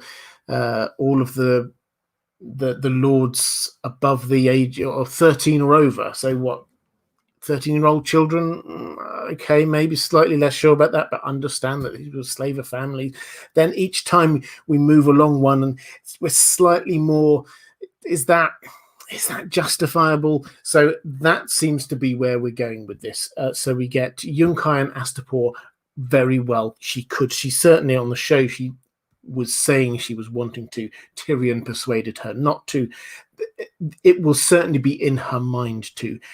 Then I think we will definitely see Volantis burn, because there is a very clear area within those black walls. That is where the ones with the ancient bloodline to old Valyria, where they are these slaving ruling class people. So I think that we will see her burning lots of places like that. And each time we're starting to get these little nags in the back of our mind.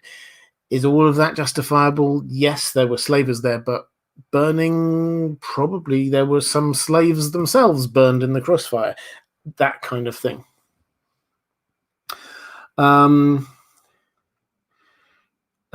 J. Lord saying, in the books they wore white velvet, grey silk, silver jewellery, colossal granite castles, silver-plated armour, and Winterfell was larger and built from granite. Not as rich as the Lannisters, but a lot richer than the show. Yes, I'm not entirely sure the question is. So the in the books, if you're talking about Winterfell, it is large, and definitely they weren't as rich as the Lannisters. And they did make it look on the show as if Winterfell was quite small, and it was quite poor, and all the rest of it. They were definitely a rich family in Winterfell. Do not get that wrong. There are others. The Manderleys were probably even richer than them up in the north because of where they were. But yes, definitely the Winterfell itself and House Stark, one of the noblest and richest. Andrew Case saying, once Dany reaps the reward of going fire and blood, it will embolden her even more to continually use that method. Yeah, definitely.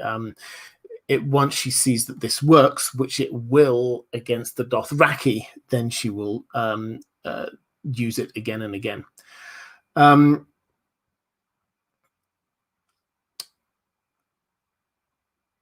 Dominican Stud 101 saying, wouldn't it make sense that Daenerys orders the execution of 13-year-olds and over, since she's that age or around that age? She was 13 at the very, very beginning of the first book. It's her 14th birthday when she becomes pregnant, and not exactly there, but we do hear that that's she becomes 14 at that point. So by the time she comes around to sort of Astapor and all the rest of it, then she's another couple of years older than that again. But yeah, this is a different world.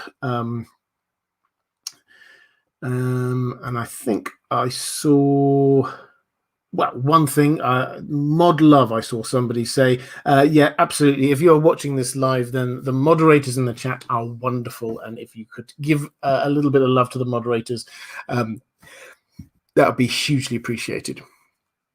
Okay, so I'm now moving on to, I've got a few more questions from my patrons. Not specifically to do with Meereen, but that now is a good time to drop some questions into the chat, and I'll try and pick up as many as we're going through. Victoria Morgan saying, hi, Robert, I am a new patron. No question, just wanted to say hi. Hi, Victoria. Great to have you as part of the Patreon team. Mike McFly saying, hey, Robert, I wanted to say thanks. Finally, I was able to remember to get onto Patreon before the live stream. I'm really, really interested in some merch from Deep Geek that somehow and somewhere says, and all the rest of it. I always smile when I hear you say it on here. Is that something I say? People have mentioned that to me. This is a weird thing, doing this on just talking for a couple of hours or so, and then people tell you stuff, that mannerisms you have that you didn't realize. Maybe I do sort of say and all the rest of it. It would appear so. But yeah, the good merch idea. I will try and I will see whether I can do something on that one. Anyway, could Meereen be a place that Tyrion finds his ex-wife, or could it just be somewhere in Essos, not necessarily in Meereen? Tyrion's ex-wife, Tisha. So there's a tragic backstory that I won't go into all of it, but basically,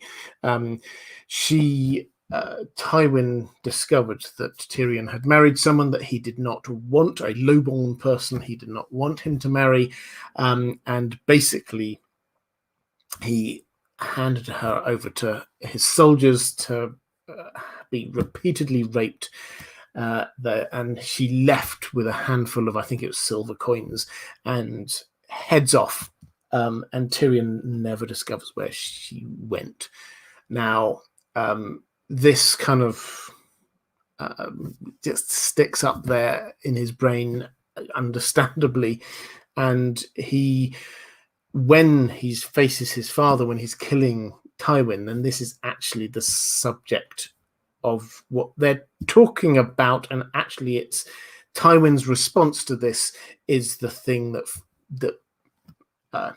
triggers Tyrion quite literally. He pulls the trigger, and he said, "Where did she go?" And Tywin goes, "Wherever whores go." Now, she wasn't a whore; she was his wife, but Tywin treated her as one.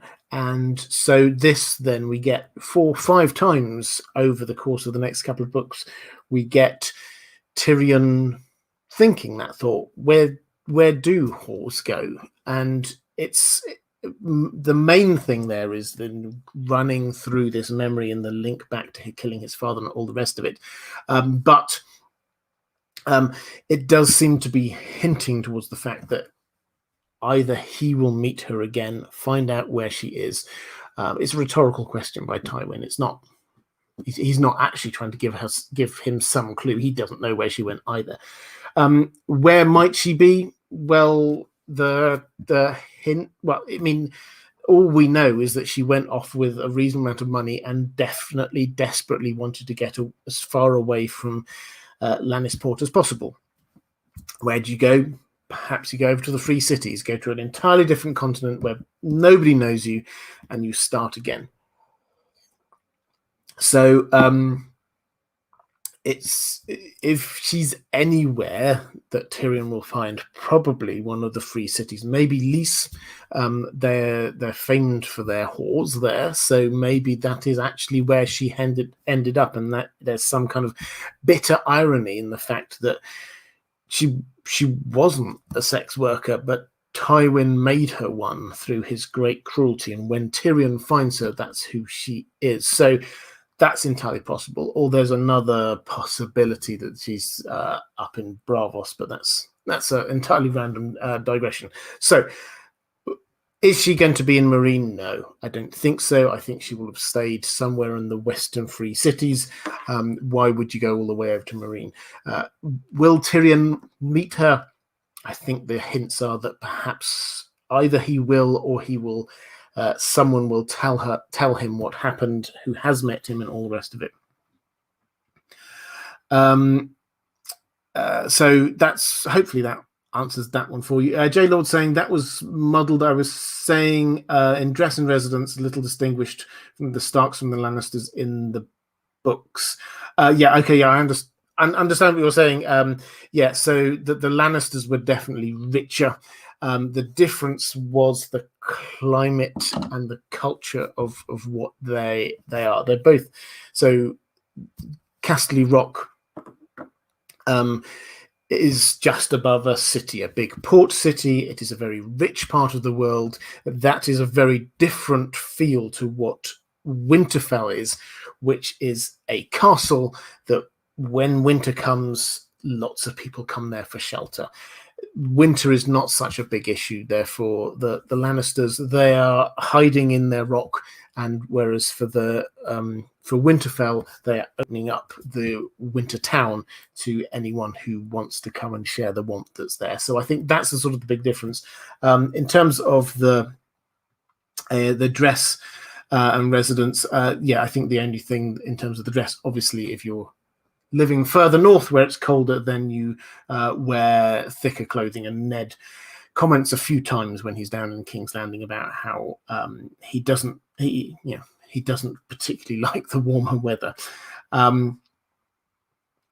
Chaos Ballerina saying, how do you feel about the immortal Dario hypothesis? The days that I have lived, this is a quote, the days that I have lived are as numerous as stars in the sky. Dany having a vision of his death, but him being fine even with a head wound, etc. Yeah, I mean, this is one of those ones where I've not seen the whole theory, but there's a lot of people who want Dario to be something more than he is. There are theories that he's a faceless man. There are theories that he's Euron. There are theories that he lots of different things. My default on all of this is that George R. R. Martin has some characters who are just who they appear to be. It would be ridiculous if the majority of characters who are like these kind of supporting characters are actually secretly someone else. There are some of them. Don't worry, there are some characters who are like that, secretly have another identity. That is quite a theme going through this. But there are some characters like Bronn, for example. Bronn is just Bronn. That's the whole point about him, is he is not secretly somebody from somewhere on some great revenge mission for an ill deed done to his family or something like that. He is just a sellsword. Similarly with Dario, my instinct is that George R. R. Martin has him as what he seems to be like. The other element that is in there is also, I think, trying to show the kind of person that Dany goes for. So who does she actually she doesn't fall in love with Hisdar. She fell in love with Khal Drogo, and then pretty much with Dario, and will, or I'm sure, fall in love with Jon. So this is just another step. And who is it that the kind of person that she falls for? Someone who is a great swords person, who is a leader. That is the kind of person that she seems to go for. And this is showing that trend. So it's not, when Jon appears, it is not a surprise that she finds him attractive. But as for him, I think he likes that kind of language. The days that I have lived are as numerous as stars in the sky. I think he just likes the flowery language, is my take. But as with the other the Missandei theory, if there is evidence for this, I'm always open for my own preconceptions to be overturned by a well-argued point somewhere. So, and this is why I tend not to think of what I produce as being theories. These are my working hypotheses. This is on the basis of the information we have. This is what I think is looking most likely at the moment, which means that some of them will come true and some of them won't come true, and we may get, and also there may well be people who have got more evidence for something. And when somebody comes up with more evidence that shows that actually there's a better way of interpreting this, that's the point at which I hope I will always be able to hold up my hands and say, okay, actually, this is a better explanation of what there is. So if there is a well-argued point that suggests that he is or has been alive for a long, long time and is eternal or whatever, if there's evidence for it beyond a sort of a rather flowery quote, which is indicative without actually being strong evidence, then I will very happily listen to it. As I say, the best way to do that, if you find me on Twitter, that's probably the best, or perhaps put something down in the comments below this later. J. Kevin, thank you so much, saying, hard left and totally not on topic. My bad. Hope you don't mind answering. Do you have a favorite non-fantasy novel? I'm sure I do. I'm just trying to think off the top of my head what it might be. I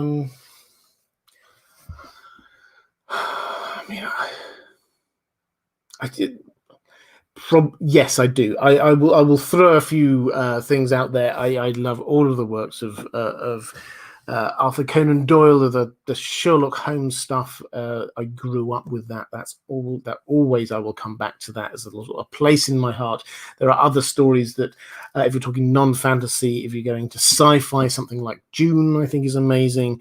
There are some excellent just non-genre tool stuff like Catch-22, I think is fantastic. So I'm sure that the moment I finish doing this live stream, I'll go, oh, I should have said such and such. So yes, I have plenty. I try my best to read as widely as I possibly can outside of just fantasy stuff. And last question from my patrons. So this is a good time to, as I say, good time to drop stuff in the chat. I will come to the chat in just 1 second. Lady Pushkin saying, hi, Robert, any chance of some videos or live streams about House of the Dragon characters, please?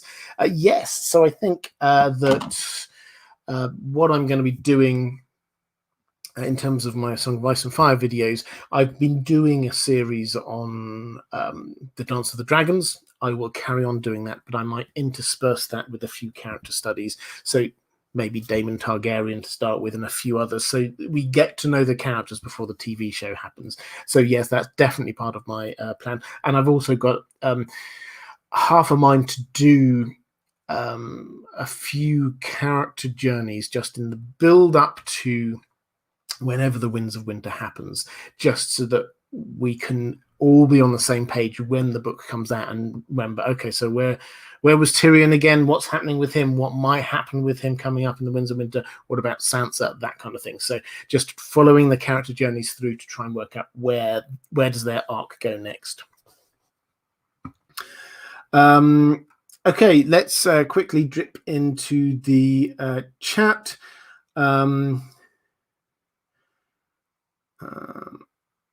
Andrew K talking about Matt Smith as Daemon.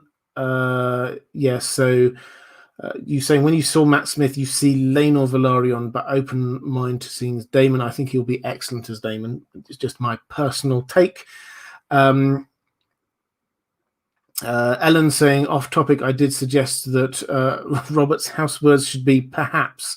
I do like the word perhaps because I think that within a lot of these things in A Song of Ice and Fire, a lot of these series, George R. R. Martin will leave it open. He's not going to actually give us categorical answers on all of these things, which would be incredibly frustrating. But he will leave a lot. Adrian Birchall saying Bernard Cornwell's Sharp series. Yeah, that's a very good shout. George R. R. Martin's a huge Bernard Cornwell fan, incidentally. Which I suspect at least partly explains why he was so keen to get Sean Bean in as Ned Stark. If you've not seen the Sharp TV show, incidentally, with young Sean Bean, it's well worth watching.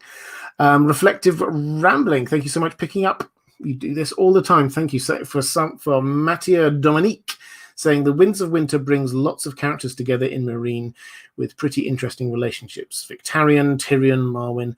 Which of these character relationships are you most looking forward to? So I think Marwyn is a wild card, and I just love to see, because we haven't met him really. We met him very briefly in the Sam chapter.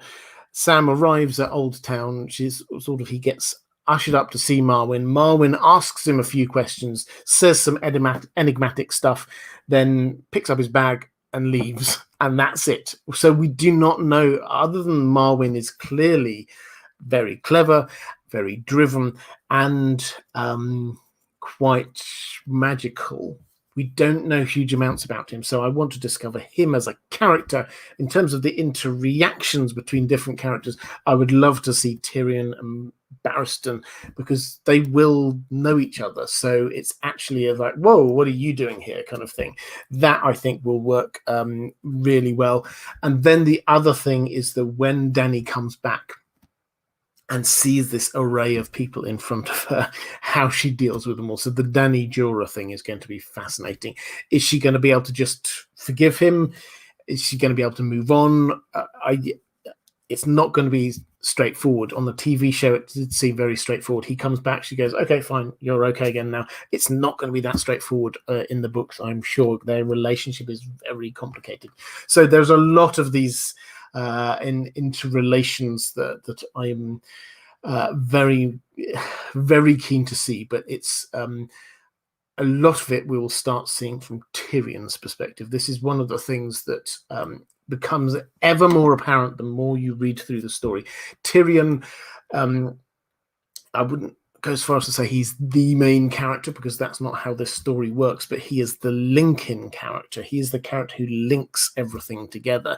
George R. R. Martin is doing this specifically. If you would think of all of the different areas of this world, Tyrion starts off, he goes Winterfell, meets all of the Starks and Theon. He goes up to the Wall, meets people up at the Wall. He then comes down, ends up going to the Eyrie, meets everything going on in the Vale over there. He obviously knows the Lannisters, Cersei and Jaime. He comes down to King's Landing. He meets everybody in King's Landing. He knows what's going on. Littlefinger and Varys and all the rest of it. Goes over, he meets Illyrio Mopatis, he meets Fagon, John Connington, then he's going to be meeting Dany and everyone in team. He is the person who knows absolutely everybody, and he is the person who links it all together. So we are going to see a lot of this through his perspective and his understanding of linking things together. And just as a complete aside, I think if anyone's going to figure out who the Harpy is, it's going to be Tyrion, isn't it? This is what he does. He works stuff out. We see it happening again and again and again. He works out who was it who killed or hired the assassin to kill Bran. Who is this strange person called Young Griff and Old Griff and all the rest of it? He figures out what's going on. Who was the person doing the linking when they were in King's Landing in the small council. This is what he does. And when he arrives in Meereen, if there's a mystery, he will be the person who figures it out. Carl Karsnark saying, yep, Tyrion is the linchpin, knows more than any single person. What he lacks in magic, he makes up for in political acumen. Both will be needed, definitely. Jochen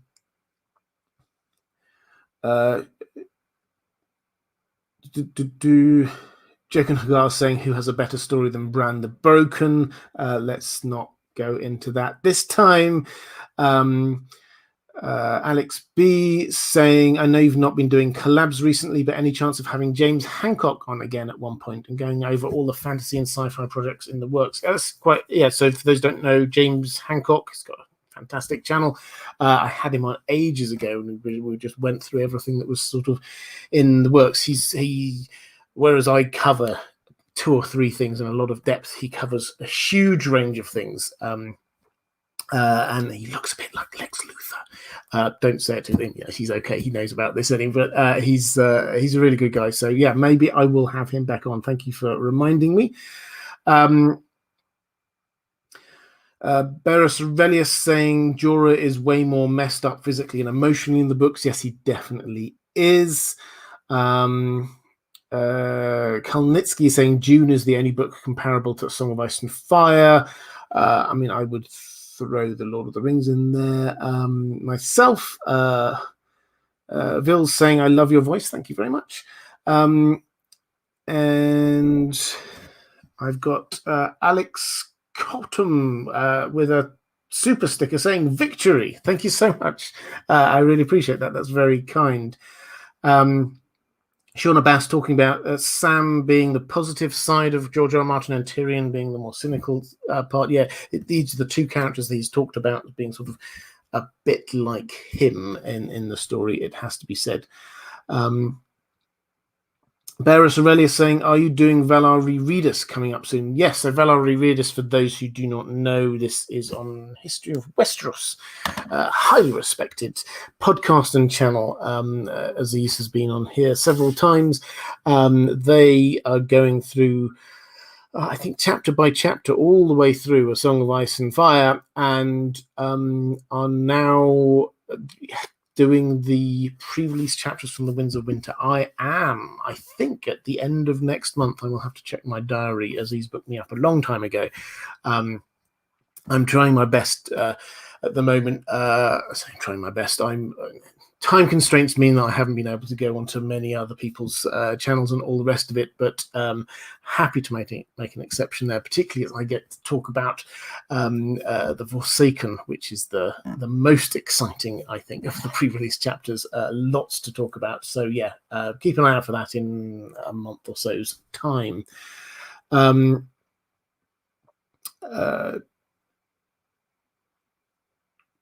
Quickly, just having a quick flick through. Mattia Dominique, will you have the Clueless Fangirl on for Lord of the Rings stream? Yes, I would be delighted to. I've had her on before. I think I will happily have her back on again. Sussex saying, did I miss Robert going over my Patreon question? I'm not sure if I picked it up, Sussex. I do apologize if I missed it, then I apologize, and I will try and pick it up and do it next time, if that's okay. Okay, so I think with that, what I will start to draw this one to a close. We're reaching towards the end of Essos, so I think next time we will probably do the very sort of far reaches. We'll look at Ashai, we'll look at Yi Ti, maybe a few of the ancient kingdoms that are all the way over there. We got another question, Cloaked One, saying for foreshadowing. Thank you so much for picking up. I love it when people do this, pick up questions for other people. Do you really think there'll be anything left of Meereen, Astapor, and Yunkai? If the slavers prove themselves unrelenting, what choice do they leave Dany? I think Meereen, yes. Yunkai and Astapor, it's entirely possible that Dany might get rid of them, might just burn them. But I think this is going to be a matter of will people like Tyrion be able to persuade her that actually the vast majority of people in those cities are not the slavers, the masters. The vast majority of the people who are there are completely innocent. So that on the show, that was something that they showed again and again and again, Tyrion coming back to that same point, obviously leading up to where it ended on the show. But I think that is going to be roughly the same attitude that Tyrion will be having in this. I don't think that Astapor and Yunkai, their opposition will be able to continue. Whether she destroys the cities themselves, I think is a different issue completely. Sasek saying, I know submitted before the deadline. I usually miss the deadline. Well, I will definitely have a look at that, and I will pick up on it, and I will answer it, Sasek, next time. So apologies for that. I try my best to make sure I pick up all of them, but sometimes I do miss one when I'm copying and pasting across. Okay. But with that, I will just say, if you are watching this a little bit later, then appearing somewhere around here is going to be a link to other live streams I've done recently, if you're interested in that. And appearing somewhere around here is a link to my Patreon page, if you're interested in supporting this channel. Okay, I will be back this time next week for another exciting installment, and I'm working our way through Essos, as I say, far side of Essos, Karth, Ashai, Yi Ti, all of that. Until then, take care, everyone. I shall see you soon.